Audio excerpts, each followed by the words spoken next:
All right, what is up, ladies and gentlemen? Welcome back to the Brandon Coin YouTube channel. I keep getting asked, why do I not talk about mining Dynex and Nexa? Because those are some of the most profitable coins currently to mine, um, especially according to like certain websites like Hashrate.no. For example, let's click on over there and show you what I'm talking about. So if we go to hashrate.no, currently, if you sort from profit highest to lowest, RTX 4090 is profiting $1.31 per day. It makes $2.36 a day on Nexa before power, and that's awesome, right?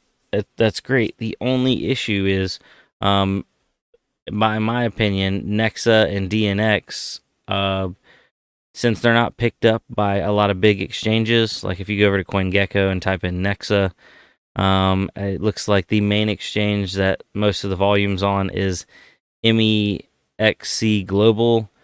Not saying that's a bad exchange. It's not on any exchange that I use. And since it's not on an exchange that I use, I don't typically mess with them.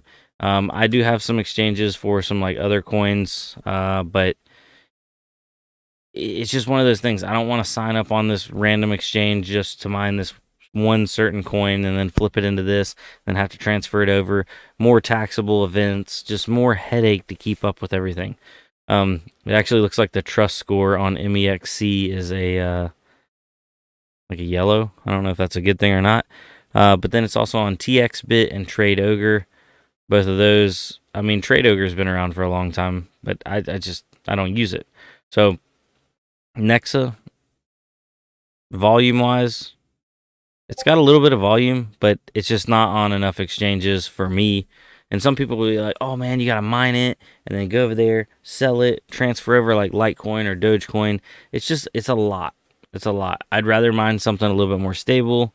Now, if they bring like Nexa mining to NiceHash, for example, so I can mine my Nexa and get paid out in Bitcoin, I'd be great with that. I'd be happy. But for right now, I don't want the Nexa coin. Kind of like I'm mining Caspa, but I really don't want Caspa coin. But they have it on NiceHash, so I can mine the Caspa there, get paid out in my Bitcoin. Everybody's happy. Now, the same thing goes for Dynex, because Dynex is making some good money, like on a 7900 XT, 50 cents a day profit. That's not bad. But Dynex is another one. It's actually up slightly. If you go down to the bottom, Dynex markets. Look at how low the volume is on this. This is the top one, TXBit, $35,000 in the last 24 hours. Trade Ogre, $800. You probably would be able to offload any coin you mine, probably. But in my opinion, this just looks like it's too close to going to zero. And I don't mean to bash Dynex or Nexa. I'd pretty much blanket this across all speculative, and I guess these aren't speculative, but low cap, low volume coins that are overly profitable. I used to chase them back in the day, and I just got tired of it because you could mine this, for a week or a month, and you're like, oh, I'm gonna sell them next week, right? And then before you know it, they go to nothing, or these random little exchanges delist them for who knows what reasons. There's a lot of reasons why I avoid them. Now, not to say that I won't mind Dynex if it comes to NiceHash and it's the most profitable.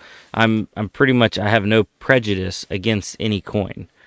I just don't want to be holding the bag if one of them goes to zero. So for right now, I'm just holding Bitcoin and I'm mining on NiceHash and getting my Bitcoin. And a lot of people are just up in arms about, oh, the transaction fees and this and that. And yeah, but at the end of the day, I got my Bitcoin. There is a lot more potential that Dynex or Nexa could moon and you could make a lot more money. But I'd say there's also a lot more potential that they're going to go to zero before Bitcoin goes to zero. So just, food for thought. By the way, none of this is financial advice. It's all for entertainment purposes. And don't think I'm telling you guys what to do. Do whatever you want to do. This is just my reasoning because I keep getting asked, why don't I mine Dynex? Why don't I talk about it? And why don't I mine Nexa? And why don't I talk about it? And this is why. And these are like the two hot boy ones on Hashrate.io right now. So they've been on there for a while. Respect, I'll throw some respect on them. They've been hanging out and being very profitable for, I'd say, at least a couple months, if not longer. So take that with what you will, food for thought, all that kind of stuff. I'm going to hop off here, and yeah, we'll keep it short and sweet for tonight. Peace out. I'll see y'all in the next one. Adios.